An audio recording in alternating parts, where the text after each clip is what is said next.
빌립 지사는 성공적으로 사용하던 사마리아 땅을 떠나야 했습니다. 주의 사자가 나타났기 때문이죠.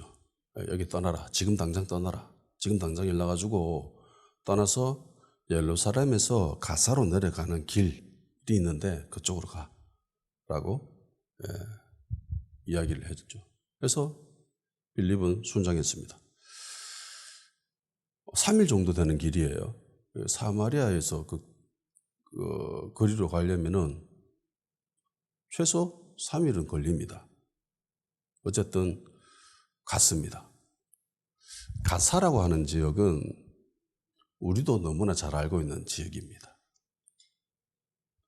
지금 뉴스에 막 굉장히 많이 나오죠. 가자 지역, 가자 지구라고 하는. 거기가 바로 가사입니다. 그러니까 예루살렘에서 그쪽으로 내려가는 길이 있는데 그 길을 따라서 가라고 했습니다. 그리고 거긴 광야라고 하죠. 그 길에서 빌립은 한 사람을 만나게 됩니다. 내시죠. 에티오피아 여왕의 관리인 그리고 내시인 한 사람을 만나게 됩니다. 그래서 하나님은 그 한 사람을 만나게 하기 위해서 빌립을 보낸 거죠. 3일 되는 거리를 열심히 걸어서 빌립은 드디어 그 사람을 만납니다.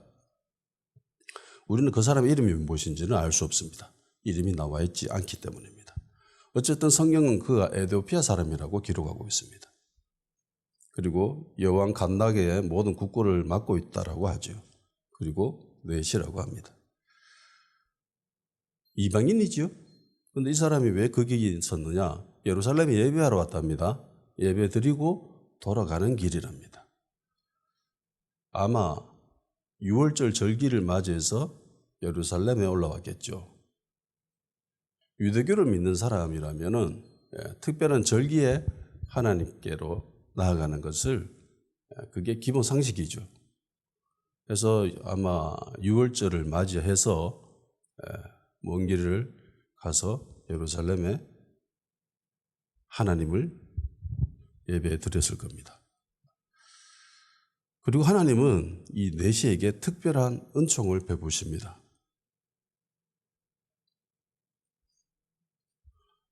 왜 내시는 무엇 때문에 하나님으로부터 이런 은혜를 받았을까요? 특별한 은혜. 특별하잖아요. 복음이 최초로 이방인에게 증거된 겁니다. 세례를 받은 최초의 이방인입니다. 특별하죠.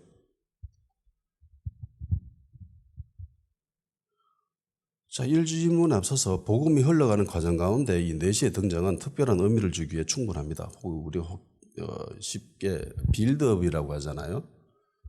이 과정 속에서 이 내시는 매개체 역할을 합니다. 다리 역할을 합니다. 복음이 예루살렘을 중심으로 불타오르죠. 그리고 예루살렘에 있는 수많은 사람들이 예수님을 영접합니다. 심지어 제사장 그룹들도 예수님을 믿게 되죠. 그런데 갑자기 스데반 집사가 순교당함으로 말미암아 모든 사람들이 흩어집니다. 그리고 수많은 제자들이 예루살렘을 떠나서 복음을 전했습니다. 그런데 희한하게 성경에는 단 한 사람만 기록하고 있죠. 빌립의 이야기만 성경에 딱 기록되어 있습니다. 빌립 이후에도 수많은 사람들이 떠났거든. 아니 제자들 이후에는 다 떠났잖아요. 예수님의 특별히 택한 그 사도들 이후에는 다 떠났습니다. 그런데 희한하게 빌립 이야기만 실려 있죠. 그리고 그 빌립은 사마리아로 갔습니다. 그러니까 빌립의 이야기가 중요한 게 아니라 사마리아가 중요한 거죠. 사마리아. 왜냐하면 예수님이 사도행전 1장 8절에 말씀하셨던 거, 복음이 성령이 너희에게 임하면 예루살렘과 온 유다와 사마리아와 땅 끝까지 이게 과정인데 예루살렘에 있었지요. 그리고 제자들이 흩어져 가지고 온 유대에 복음을 전했습니다. 이제 가야 할 곳은 뻔하지요. 사마리아입니다. 근데 그 사마리아에 누가 갔지요? 빌립이 갔습니다. 해서 빌립이 기록된 겁니다. 만일에 빌립이 아니면 다른 제자들이 갔으면은 아마 그 사람 이야기가 적혀 있었을 거예요. 근데 빌립이 사마리아로 갔습니다. 그리고 사마리아가 하나님의 은혜로 엄청난 부흥을 경험하게 되죠. 사마리아인은 알다시피 섞인 사람들이죠. 유대인과 이방인이 핏줄이 섞여 있는 사람들이 바로 사마리아인입니다. 그러니까 이방인에게로 가려면은 사마리아를 거쳐서 가야 되는 거죠. 그리고 이제 내시가 등장합니다. 그리고 성경에 나와 있듯이 사마리아 사람들은 복음에 대해서 아무런 저항도 하지 않죠. 기꺼이 복음을 받아들입니다. 예수님을 영접합니다. 그리고 성령도 받게 되죠. 에디오피아 내시도 마찬가지입니다. 복음을 전했는데 기꺼이 복음을 받아들이죠. 자기가 막 흥분해가지고 막 세례 받으려고 그렇게 하잖아요. 복음과 주님에 대해서 절대적인 호의를 가지고 받아들입니다. 그에 반해서 유대인들은 조금 다른 모습을 보이기도 하고요. 그리고 이 사건을 기점으로 하여서 화면이 바뀝니다. 사도행전에 나오는 이야기가 화면이 바뀌어요. 사도행전 전반에는 예수님의 제자들이 주로 등장하죠. 그들의 활동이 주로 등장합니다. 그리고 이 내시를 기점으로 해가지고 화면이 확 전환됩니다. 이제 바울과 제자들의 이야기가 등장합니다. 바울의 이야기와 제자들의 이야기가 막 섞여서 있어요. 그러다가 사도행전 중간 이후로 지나가면 이제는 온전히 사울이 정면에 등장합니다. 바울이죠. 바울이 사도행전 이야기를 다 채워버려요. 바울의 선교 이야기가 중심이 됩니다.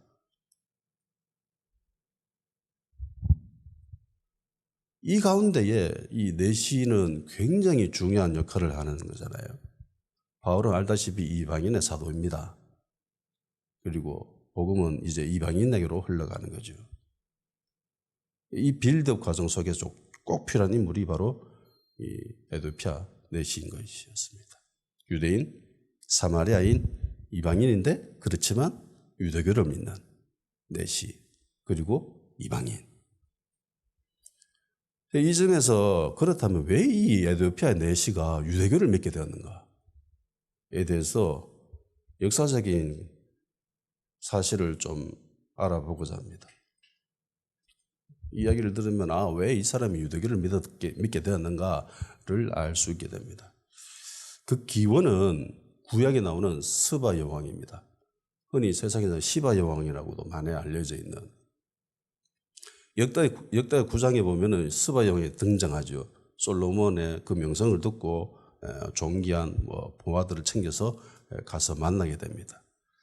그리고 돌아가죠. 시바 여왕은 이 사바 왕국의 여왕입니다. 흔히 우리는 이 여왕을 에디오피아 여왕이라고 알고 있죠. 구스인. 그런데 고고학적인 발견을 그 남아있는 유적을 근거로 해서 보면은 이 사바 왕국은 에디오피아를 중심으로 한 왕국이 아니라 지금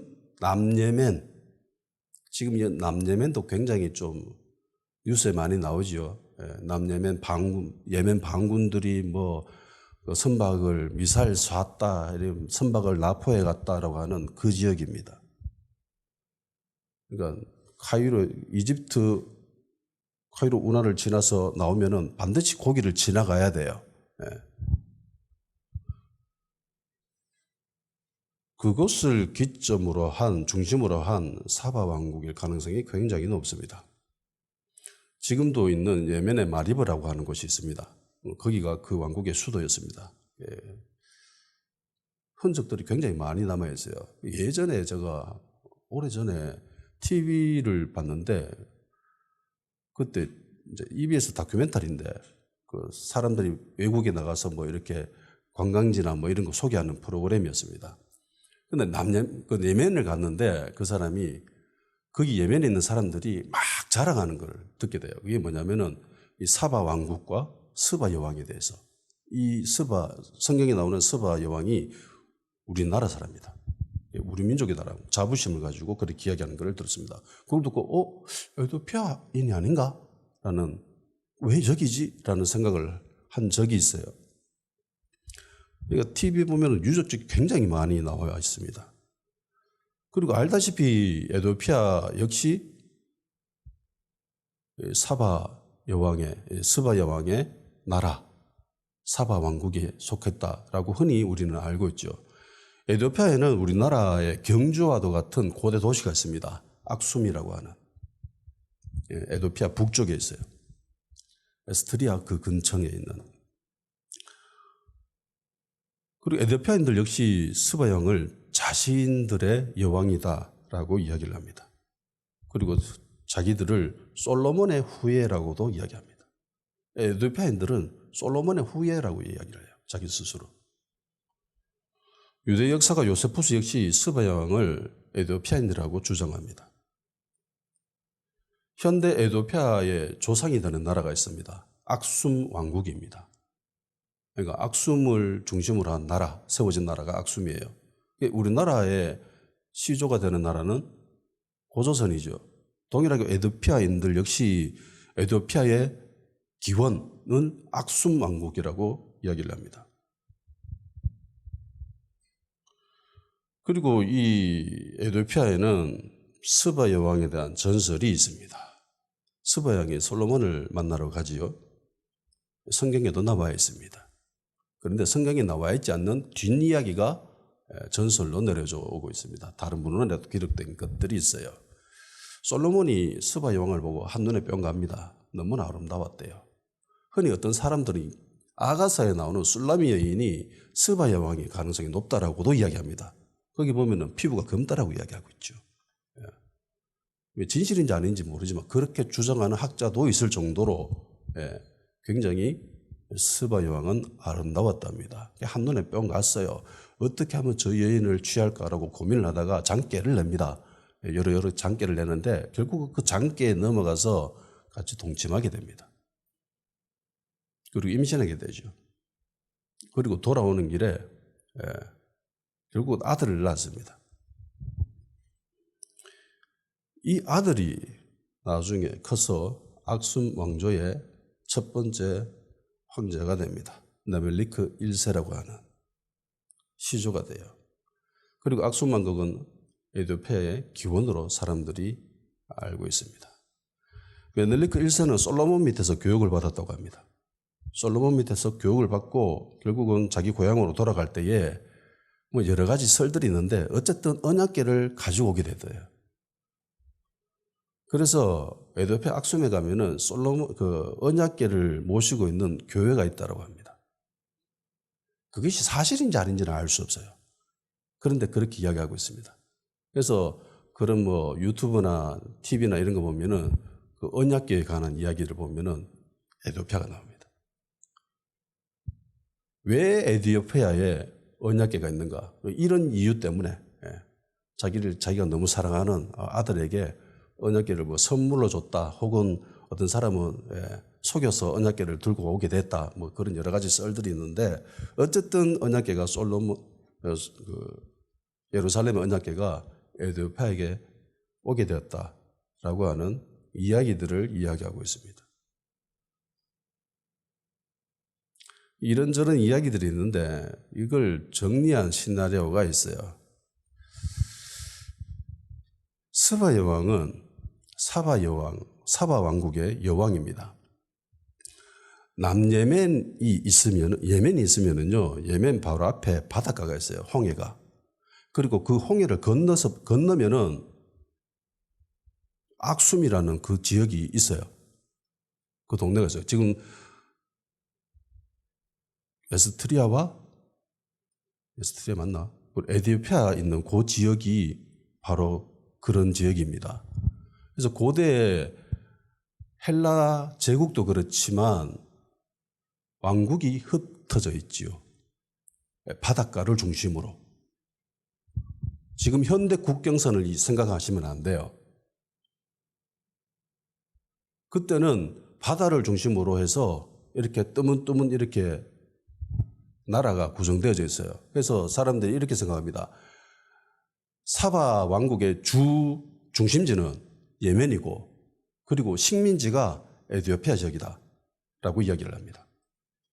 그래서 시바 여왕이 솔로몬을 만나러 올라갈 때는 아라비아 반도를 따라서 향로의 길이라고 합니다. 그 길을 따라서 솔로몬을 만나고 그리고 거기서 임신을 하게 되어서 결국 내려올 때는 올라갔던 그 길로 온 것이 아니라 쭉 돌아서 이집트로 해가지고 나일강을 쭉 해가지고 에티오피아에서 아들을 낳았대요.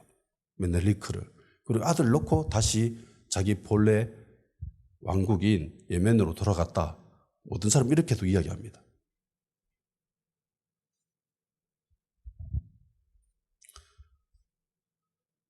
시간이 흘러서 팔레스타인 지역에 이스라엘이라고 하는 나라가 건국하게 됩니다. 그리고 이 나라는 전 세계에 흩어져 있는 유대인들을 고국으로 돌아오기를 이야기를 하죠. 그래서 전 세계에 흩어져 있던 유대인들이 지금 이스라엘로 돌아가게 됩니다. 그것을 알리야라고 합니다. 알리야 운동이라고 합니다. 전 세계에 흩어져 있던 유대인들이 고국인 이스라엘로 돌아가는 거, 이걸 알리야라고 해요. 그리고 에티오피아에는 소위 검은 유대인이라고 불려했던 사람들이 있습니다. 스스로 에티오피아계 유대인이라고도 이야기를 합니다. 그리고 이들을 이스라엘로 수송하는 작전을 벌였는데 이 작전의 이름이 솔로몬 작전입니다. 왜냐하면 자신들은 솔로몬의 후예라고 생각하기 때문에. 당시 그 지역에는 기근이 발생하고요. 그리고 내전이 일어났습니다. 해서 이들의 목숨이 굉장히 위태로울 지경이었습니다. 그래서 이스라엘 정부가 이들을 데려오기 위해서 공군 수송기를 34대, 36시간 동안 쉴 새 없이 실어 날아갔대요. 그래서 14,000명이 넘는 사람이 이 솔로몬 작전으로 통해서 에티오피아에서 이스라엘로 돌아오게 됐답니다.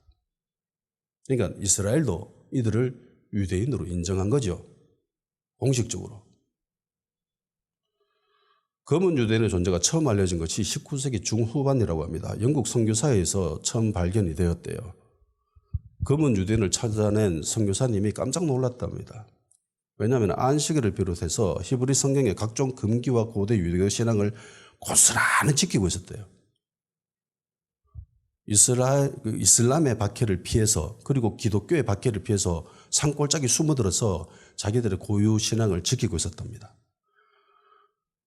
그래서 이 소식을 듣고 유대인 학자인 조셉 힐러리가 이들을 찾아갔답니다. 가서 나는 당신들과 같은 민족이다. 그렇게 이야기하니까 이 사람들이 뭐라고 했냐면은 이 말이 웃겨요.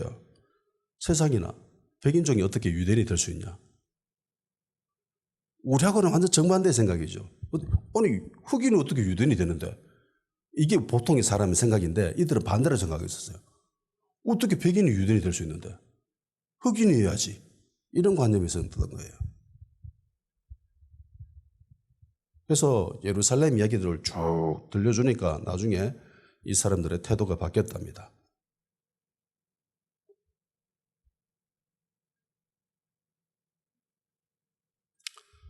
아프리카 대부분의 나라들은 이슬람을 믿죠. 이슬람교입니다. 특히 이 북아프리카 지역은 그야말로 이슬람 천지죠. 그런데 에티오피아는 기독교 비율이 더 높습니다. 60% 이상입니다. 기독교가 대세를 이루고 있는 나라가 에티오피아입니다. 그리고 에티오피아는 우리나라와도 인연이 굉장히 깊죠. 6.25 전쟁이 일어났을 때 유엔이 참전하게 되잖아요. 전쟁에. 아프리카에서 유일하게 전투병을 보낸 나라가 에티오피아입니다. 황제가 친위대를 한국에 보냈습니다. 그래서 엄청난 전과를 올린 부대였어요. 그리고 이들은 전쟁이 끝나고 돌아가게 됩니다. 그리고 안타깝게도 이 나라가 왕정에서 공산주의로 바뀌게 됩니다. 그리고 극심한 탄압을 받아요. 왜냐하면 왕의 친위대였기 때문에. 그리고 공산주의를 맞서서 파송가고 싸웠잖아요. 전투를 벌였죠. 그렇기 때문에 굉장히 많은 탄압과 손가락질과 멸시를 받았답니다. 그래서 그런 사실을 알게 된 일부 시민단체와 기업들 그리고 정부가 이 후손들을 도와주고 있습니다. 집도 지어주고 뭐 학교도 만들어서 병원 모시고 가고 뭐 그런 일을 합니다. 에티오피아인 간다게 여왕의 모든 국고를 맡고 있는 이 내시는 유대교를 믿는 사람이죠. 이런 역사적 배경이 있었기 때문에 그는 유대교를 믿고 있었습니다. 하나님의 백성이었던 거죠. 이방인이었지만 아프리카에서 예루살렘으로 가는 길은 굉장히 멉니다.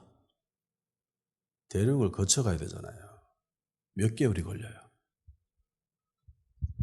그리고 그 길을 가는데 경비가 만만치 않아요. 지금도 그 정도 거리 가면 굉장히 큰 비용을 소모해야 됩니다. 근데 이 당시는 뭐 길도 뭐 제대로 안 돼 있고 뭐 숙박 시설이 어디 있습니까? 필요한 모든 것들을 자기가 다 챙겨야 돼요. 비용이 엄청난 거죠. 그리고 모든 재정을 총괄하고 있는 그 관리입니다. 지금 우리나라로 치면 재정부 장관 정도 되는 사람이에요. 지위가 굉장히 높은 사람이죠. 그러니까 이 사람이 움직이면 혼자 가겠습니까? 아니죠. 수행원을 더 거느리고 가셨을 겁니다. 그가 돌아올 때 보면 수레를 타고 있었다고 하죠. 수레는, 병거는 보통 사람이 탈 수 있는 게 아니에요. 굉장히 지위가 높은 사람만이 탈 수 있는 게 수레입니다. 병거예요. 신분이 높아야 돼요. 그리고 몇 개월 동안 자리를 비워야 되죠. 자기가 재정을 총괄하는 사람인데 자리를 비워야 돼요. 업무를 못 봐요. 그런데 여왕이 허락했기 때문에 갈 수 있는 거죠. 여왕이 허락 못하면 못 가요. 이 사람이 평소에 얼마나 여왕에게 신임을 보였으면 그래 갔다 온다. 염려하지 말고 갔다 온다. 내가 알아서 할게. 그 정도로 이 사람은 이 인품이나 됨됨이가 훌륭했다는 것을 알 수 있습니다. 몇 개월이나 힘들게 예루살렘에 가서 예배를 드립니다. 광야잖아요. 그 길 다 광야거든. 그런데 그 길을 떠나는 게 쉽겠습니까? 만일에 내가 그 정도 지책에 있는 사람이다. 그러면 그 생고생을 하면서 예루살렘에 가서 하나님을 예배 드린다. 과연 할 수 있을까요? 근데 더 골 때리는 게 뭐냐면은 이 사람은 이방인입니다. 못 들어가요. 성전 잘하니까. 게다가 내시죠. 내시가 무슨 뜻이에요? 고자예요. 고자는 이스라엘 총회에 참석할 수 있다 없다? 참석 못한다. 사람들이 모이는 이스라엘 총회에 참석 못해요. 그럼 이 사람 어디서 예배 드렸겠어요? 기껏 가봐야 이방인 애들. 멀찌감해서 그냥 구경하는 그걸로 끝이에요. 예배를 제대로 드릴 수 있는 사람이 못 돼요. 이스라엘 사람들 입장에서 유대인 관점에서 봤을 때 이 사람은 이방인이죠. 그리고 고자입니다. 그러니까 불완전한 사람이에요. 온전하지 못한 사람입니다. 우리가 성경을 읽어보면 알지요. 당시 유대인들이 이방인들을 어떻게 차별했는지 알 수 있습니다. 그런데 이 사람은 대놓고 얼굴이 검어요. 흉내도 못 내요. 유대인인 것처럼.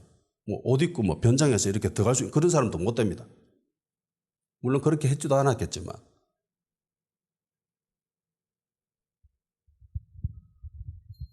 정말 하나님을 예배드리러 가는데 그 먼 길을 거쳐서 제대로 예배드리지도 못해요. 가까이 가지도 못합니다.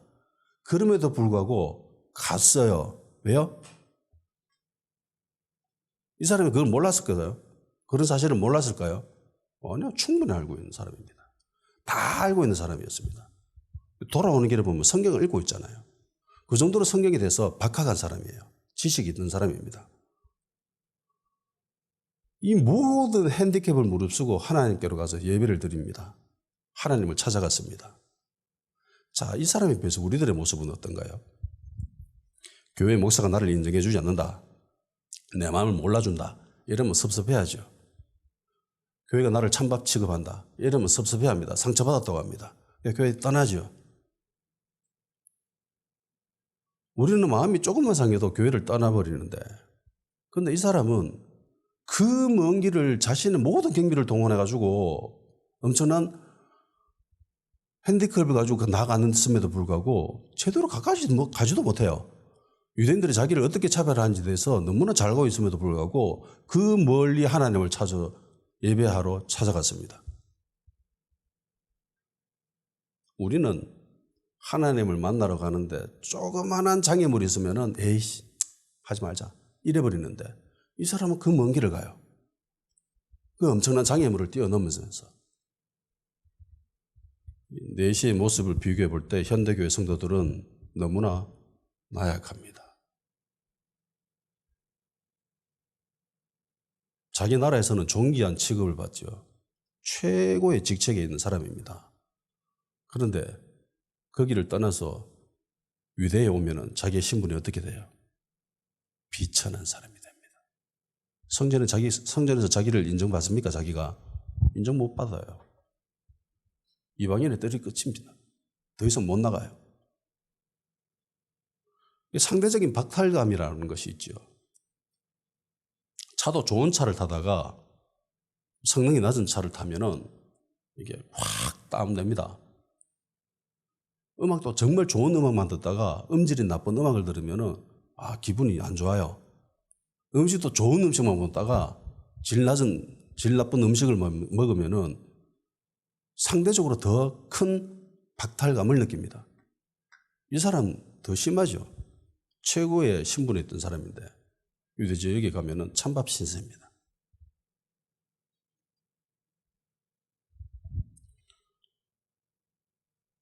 이방인의 뜰에서 먼발치에서 하나님을 향해서 예배를 드렸습니다.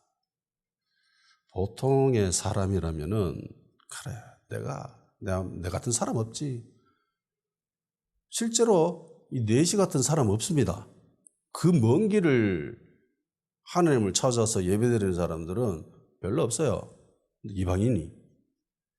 출신 자체가 유대인이 아니라 흑인인 에티오피안 사람이 하나님을 향한 이런 열심을 보이는 사람들은 별로 없습니다.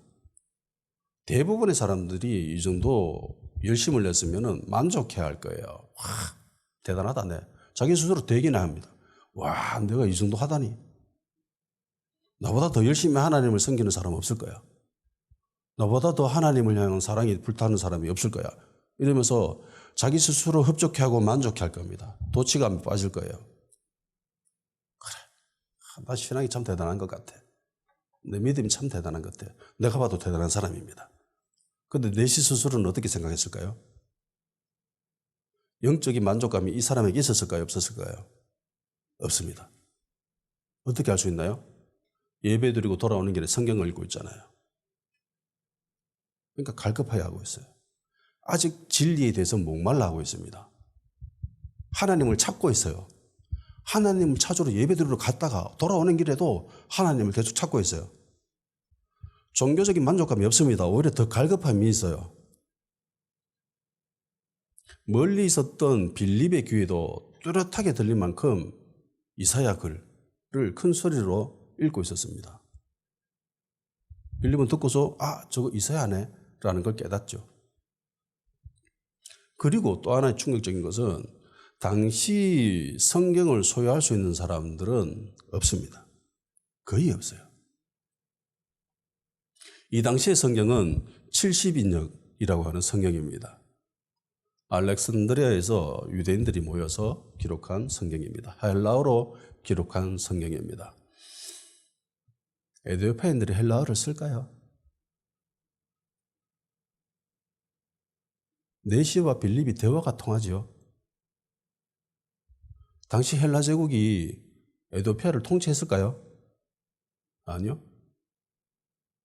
그럼 이 사람은 엄밀하게 따지면 이 사람은 에티오피아 왕국에 있는 사람이 아닙니다.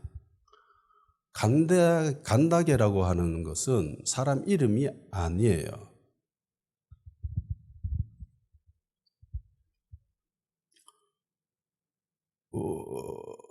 간다게가 다스리고 있던 누비아 왕국, 여왕의 호칭이 간다게입니다. 그러니까 이집트의 왕이 우리를 파라오라고 부르잖아요. 그런 것처럼 누비아 왕국의 여왕을 간다게라고 부릅니다. 그리고 누비아 왕국은 누비아인이 중심으로 된 왕국입니다. 그리고 이 누비아인은 현재도 있습니다. 지금 에티오피아 위쪽에 수단 지역에 누비아인들이 있습니다. 이들은 누비아어를 사용합니다. 그러니까 이 사람이 누비아인인지 에티오피아인인지 이걸 몰라서 성경에 기록했을 수도 있지요. 그냥 흑이니까 다 흑인을 통칭해서 그냥 구스인, 에티오피안 이렇게 이야기했을 수도 있습니다. 아니면 누비아 왕국에서 일하는 에티오피아인일 수도 있죠. 어쨌든 이 사람이 헬라어를 굳이 사용할 일은 없습니다. 그러면 어떻게? 배운 거죠. 배운 거예요. 왜?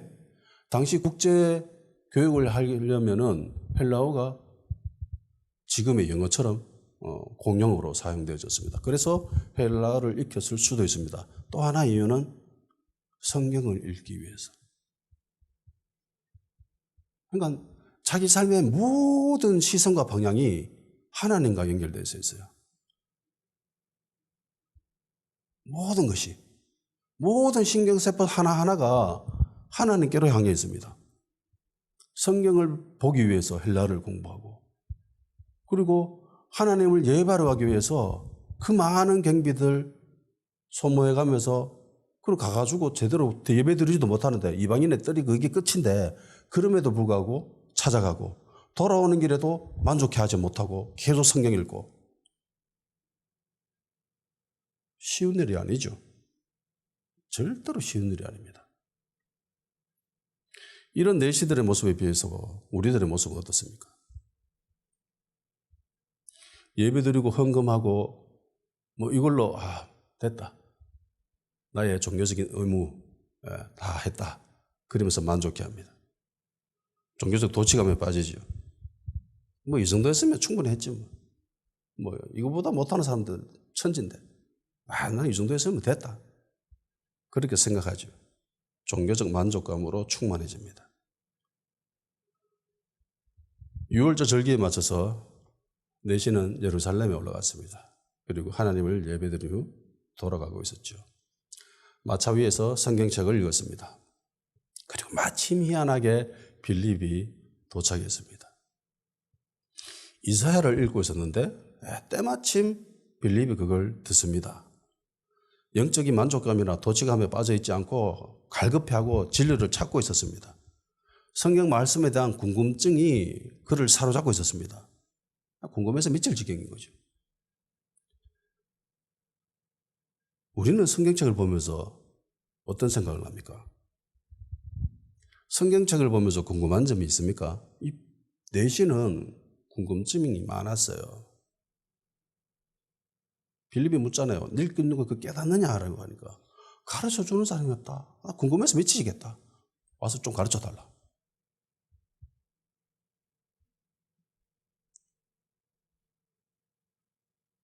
성경책을 보면은요, 아무리 믿음이 있다 하더라도 궁금증이 생길 수밖에 없습니다. 이게 왜 이러지? 그러니까 의심을 위한 질문이 아니라 성장하기 위한 질문, 진리를 탐구하기 위한 질문들, 그런 것들이 반드시 생길 수밖에 없어요. 그런 것이 없다면은 내심만도 못하죠. 안타까운 현실일 뿐입니다. 내시는 세상적인 관점에서 볼 때 직책이 매우 높은 사람입니다. 그럼에도 불구하고 이 사람은 굉장히 겸손하고 정직한 사람이었습니다. 빌립이 묻잖아요. 네 지금 읽고 있는 이사야 글 그거 깨닫나? 라고 물으니까 31절에 이렇게 얘기합니다. 대답하되 지도해 주는 사람이 없으니 어찌 깨달을 수 있느냐고 빌립을 청하여 술에 올라 같이 앉으라 하니라. 자, 빌립이 야, 니 깨닫니라고 물었는데 니 아나? 답 아니라고 하니까 모른다 하지요. 수의 왕들도 있습니다. 자기가 부리는 종들도 있어요. 근데 그 사람들이 있는 가운데 모른다라고 자신 있게 이야기합니다. 솔직하게 이야기합니다.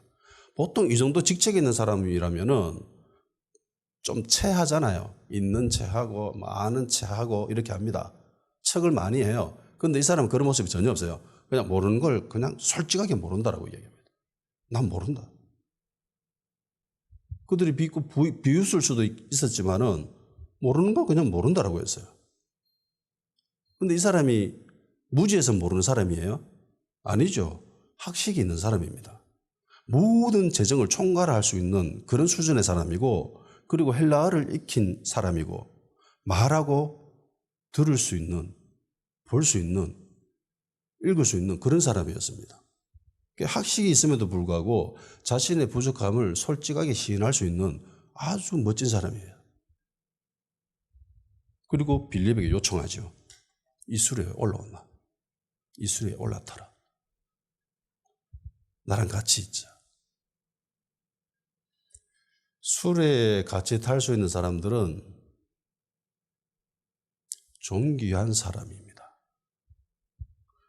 병거에 올라탈 수 있는 사람은 존귀한 사람이 올라탈 수 있습니다. 근데 빌립은 존귀한 사람이에요? 세상적인 관점에서 봤을 때 빌립은 존귀한 사람이 아닙니다. 별 볼 일 없는 사람입니다. 그리고 예루살렘을 떠났잖아요. 그럼 뭐 도망치다시피 떠난 사람이에요. 그러니까 뭐 제대로 챙겼겠습니까? 그러니까 사마리아라 뭐 이렇게 돌아다니면서 복음 전하고 이러면 몰골이 말이 아닐 거예요. 집에 들어간 지 오래됐잖아. 볼품이 없었을 겁니다. 근데 이 빌립을 외모로 보지 않고 자기 위치로 끄집어 올리죠. 나랑 같이 가자. 내 위치로 올라온다. 이 수레에 올라타라. 빌립이 한순간에 신분이 높아진 유일한 이유가 진리를 알고 있는 사람이었기 때문이죠. 이것이 우리에게 주는 영적인 깨달음입니다. 진리에 대한, 말씀에 대한 이해와 해석을 할 줄 아는 사람을 하나님이 그 사람을 높이십니다. 한 나라의 최고 위치에 있는 그 위치로 도약할 수 있었던 비결은 진리에 대한 깊이죠. 영적인 깨달음의 깊이입니다.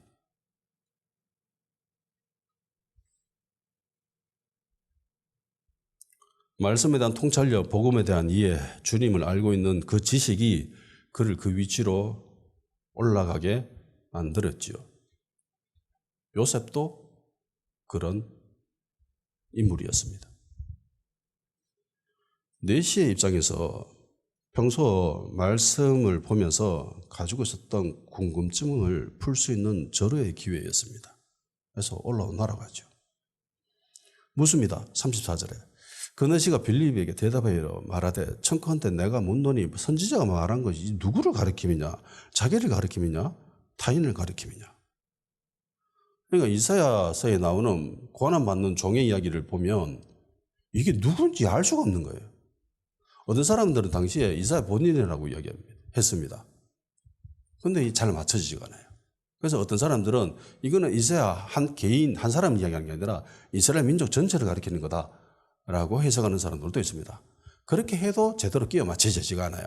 그런데 예수를 여기에 대입하면 희한하게 모든 바퀴가 맞물려 갑니다.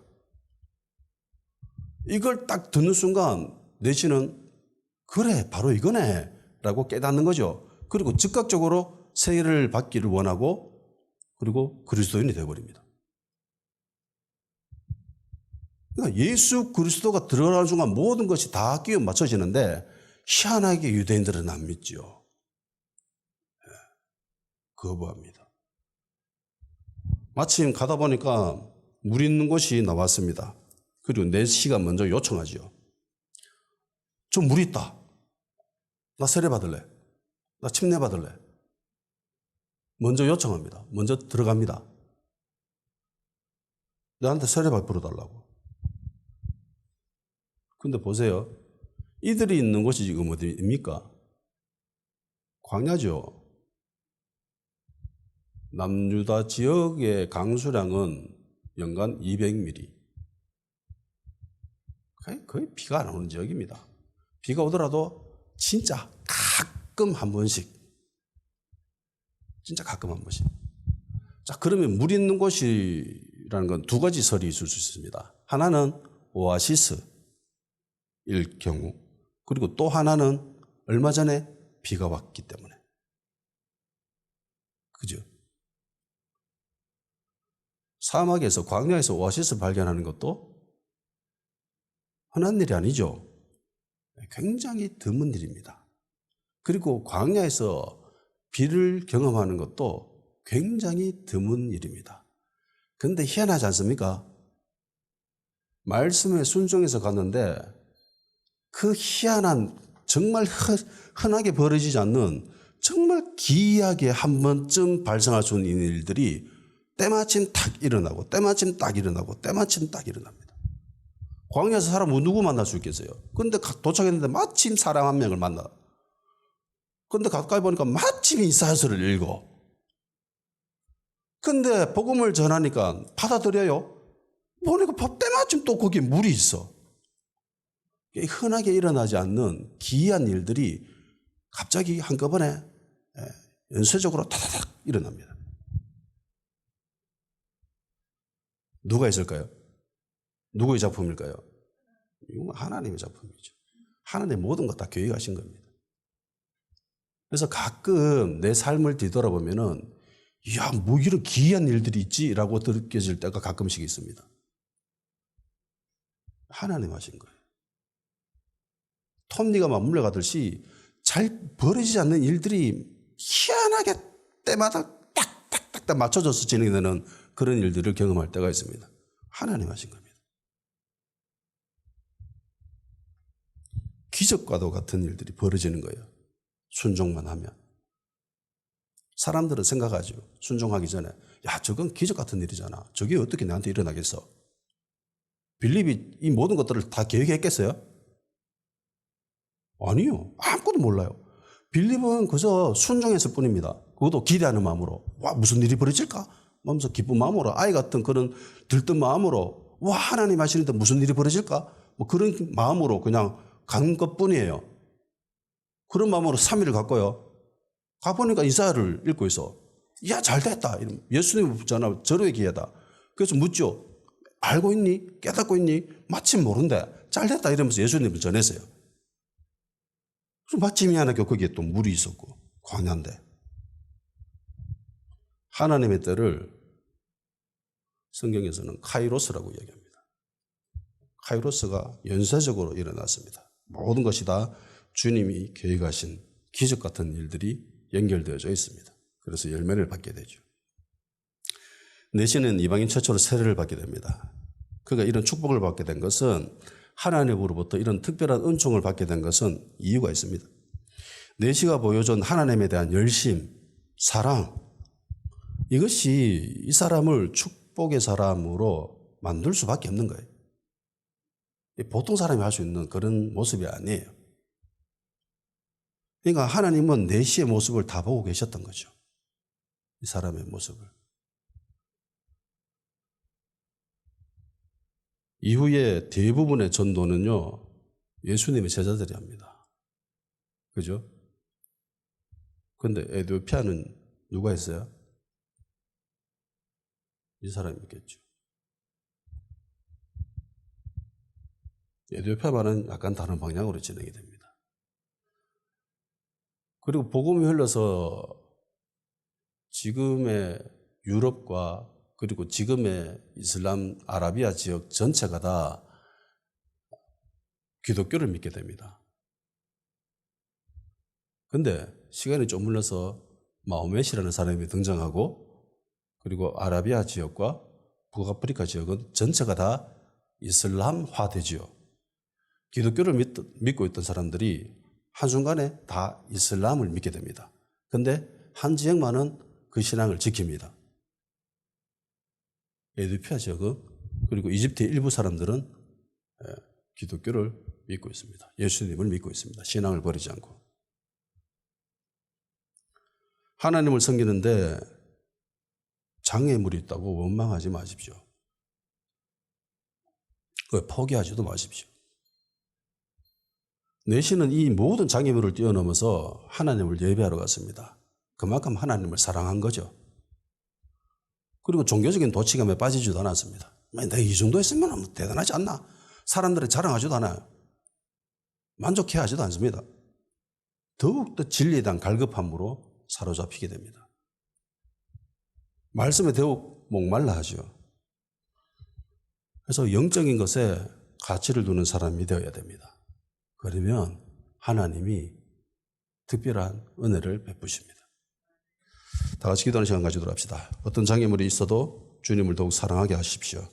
말씀을 더욱더 갈급해하고 영적인 목마름이 나에게 있게 하여 주시옵소서. 그리하여 하나님으로부터 특별한 은총을 받아 누리게 하시고 하나님의 때에 하나님의 은혜가 나의 삶 속에 충만해 주실 게 하여 주시옵소서.